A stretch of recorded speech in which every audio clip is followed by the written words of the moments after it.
Bonjour, bonjour. Alors, nous allons parler les 2-3 prochains constats de la street culture, la culture de la rue, underground, la culture alternative, et puis particulièrement de ce qui explose depuis quelque temps, la culture du rap, du hip-hop, avec le phénomène des battles, confrontations verbales organisées entre deux rappeurs, deux clasheurs, qui improvisent en faisant des rimes à la manière des conteurs de la période pré-islamique. Il est vrai que ces confrontations ressemblent plus à des combats de coqs où chacun y va de sa verve pour mettre en avant son ego dans une sorte de compétition stérile où chacun essaye de briller plus que l'autre et où malheureusement la vulgarité est de mise, dommage. On se sert de piètres armes pour lyncher l'autre alors que mise au service de causes plus nobles, cette éloquence déployée donnerait vraiment naissance à quelque chose de sympa. Mais bref, alors la culture des rues, appelée sous-culture par Éric Zemmour, j'aimerais bien savoir ce qu'en pense l'ami suisse, pour qui parler de sous-culture supposerait qu'il y ait déjà une culture référente. L'ami suisse, pour qui tout ce que l'on nomme art à l'époque actuelle, que ce soit la musique, la danse, la poésie, le théâtre, ne sont que l'expression d'une humanité en faillite. Remarquez, quand on voit l'art moderne, les horreurs qu'ils nous pondent, ces pseudo-artistes, ça fait pitié. D'ailleurs, en passant, le film qui vient de sortir, là, Intouchable, est fameux. Non seulement, perso, j'ai été plié de rire du début jusqu'à la fin, toute la salle d'ailleurs aussi, mais à un moment, il y a une scène hilarante avec Omar Sy devant une toile, soi-disant cotée sur le marché de l'art. Alors, je n'ai pas d'action dans ce film, mais franchement, si vous avez l'occasion d'y aller, n'hésitez pas. Donc, je sais que quand je parlerai rap avec l'ami suisse, le ton sera vite donné, mais avant tout, dans la prochaine vidéo que je vais poster, je vais essayer de donner la parole à un ou deux rappeurs de la région. Je ferai écouter ça à l'ami suisse, histoire de le sensibiliser un peu. C'est important de savoir comment situer tout cela d'un point de vue traditionnel. C'est aussi l'expression de ce qui a été évoqué dernièrement quand on parlait de haine de l'Occident, considéré comme un retour normal de manivelle face aux décennies d'injustice et d'oppression perpétrées sur certaines populations et races. Alors, est-ce que Zemmour irait là aussi jusqu'à parler de sous-race ? Alors, pas de procès d'intention. Je précise que les bêtises que ce personnage peut dire parfois ne me le rendent pas antipathique. Il est même presque attendrissant à le voir se démener de la sorte pour asseoir ses convictions. Donc, voilà. La haine de l'Occident se serait donc transmise de génération en génération. Quand on voit le Bronx aux États-Unis ou le 93 en France, à des degrés différents, ça a pris la même tournure. On est encore loin de la guerre des gangs avec des tueries à chaque coin de rue, mais on sent bien aussi en France que c'est comme une cocotte minute prête à exploser, une cocotte minute sans soupape de sécurité, ou alors on peut considérer le rap comme une des soupapes de sécurité. D'ailleurs, on a eu un petit échantillon de ce retour de manivelle quand on a vu les banlieues s'embraser il n'y a pas si longtemps dans les quartiers. Cette haine et cette violence qui est distillée dans le comportement, les actes et les paroles de certaines chansons seraient les séquelles manifestées du passé colonial de leurs aïeuls. Les injustices, les iniquités subies par eux seraient une transmission transgénérationnelle, sorte de cadeau empoisonné du destin des ancêtres à leurs descendants, et qui viendrait là rétablir un certain équilibre cosmique et dont les victimes se retrouvent par la force des choses, ironie du sort, immigrés chez leurs bourreaux. Il faut composer avec ça, hein. Surtout quand on sait que l'autre receveur, qui a fait appel, il faut quand même s'en souvenir, à un moment donné, à cette main-d'œuvre post-colonisée, pour reconstruire le pays après la Deuxième Guerre mondiale, s'est vite senti submergé quand l'immigration est devenue plus massive, avec le regroupement familial, etc. L'accueil de ces nouveaux arrivants est devenu problématique. Donc, après avoir été dépossédé dans son propre pays, appelé en renfort pour être exploité et payé à coups de lance-pierre, parqué dans des foyers Sonacotra déshumanisés, Il a fallu que l'homme post-colonisé, je ne sais pas comment l'appeler autrement, soit coupé de sa famille, resté au pays. On a quand même une drôle de notion de l'humanité. Alors on peut parler d'humanisme. Là on voit bien encore ce que représente l'humanisme. Ces actes animés par la mauvaise conscience. On fait le mal chez soi et puis on va faire le bien ailleurs. Des béats, des bonnes actions. Les hasanettes des pseudo-musulmans après avoir bien péché.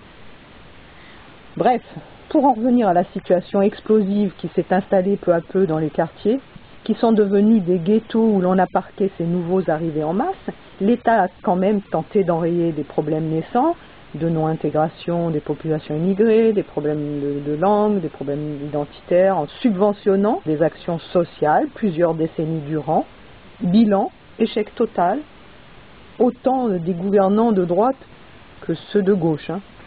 Et même si de belles actions ont été menées par des gens motivés, formés sur le terrain, qui ont mis en place des relais éducatifs, des clubs sportifs et tout le tintouin, c'est malheureusement comme une goutte qui a été jetée dans la mer, car la disproportion entre la problématique et les solutions apportées est telle que l'essentiel a été sous-estimé. Donner de la valeur à quelqu'un, c'est pourtant pas sorcier. Lui redonner le sens de son intégrité. Si l'énergie, le dynamisme, la créativité des gens de quartier avaient été exploités à leur juste mesure, on n'en serait sans doute pas là. Des actions isolées n'ont que peu d'impact à grande échelle et imperceptibles aux yeux de tous. Alors on peut parler de ce qui ne va pas et monter ça en épingle et en faire la une, c'est très facile. Mais il y a énormément de gens qui ont des capacités qui sont inexploitées dans ces endroits-là. Ce que j'ai compris, c'est que c'est à la période de latence d'un enfant, c'est-à-dire à la préadolescence, vers 10 ans, quoique trouver encore un enfant qui est resté un enfant et qui n'a pas les yeux et les oreilles salis par toutes les horreurs qu'on lui fait ingérer à travers les médias, les jeux vidéo et à travers les films. Donc c'est vers 10 ans qu'un enfant, normalement, est le plus malléable. C'est de la pâte à modeler. Il a encore cette pureté, normalement. Il a soif d'apprendre. Et surtout, il a une infinie confiance en l'adulte. C'est une période charnière, une sorte de croisée des chemins. C'est là que l'adulte a une vraie responsabilité. Il ne faut pas se rater, puisque c'est là que tout se joue. Et que l'enfant va soit partir en vrille vers des voies de garage, car désillusionné par le monde de l'adulte, ou soit s'inscrire dans un véritable processus d'intégration dans la société et y apporter sa pierre à l'édifice. Même si ce n'est pas facile par les temps qui courent, l'édifice est flanchant, sorte de tour de Pise. L'amorce d'une chute est plus que probable, soyons réalistes. Et les enfants ne sont pas dupes. Difficile de leur faire croire à des sornettes. L'adulte actuel, pétri de fausses croyances, dans de perpétuelles contradictions, a du mal à se faire entendre. Lui faire croire à un monde idéal alors que c'est un monde d'hérésie, lui faire croire à des buts illusoires alors que ces pseudo-buts, ces pseudo-raisons d'être sont bidons, c'est hyper discréditant pour un adulte. Alors le formateur, les parents, les tuteurs ont du mal à trouver des arguments pour contrer leur déraison.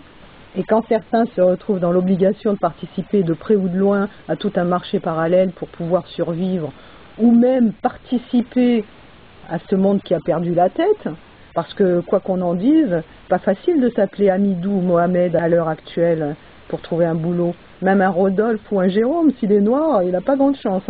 Des personnes qui ont gravi l'échelle sociale, il n'y en a que très peu, ils sont très rares. Et c'est pas que la niaque qu'il leur a fallu, mais quelques atouts en vogue, style une belle gueule, une bonne tchatche, un talent prisé. C'est ce qui a amené des Debbouze, des Zidane, des Omar Sy, justement, pour ne citer que, en haut de l'échelle sociale. Et même si ça devient le modèle de ces jeunes, les bâtons dans les roues ne se comptent pas, et pour ne pas rester sur le pavé, certains succombent à des tentations douteuses.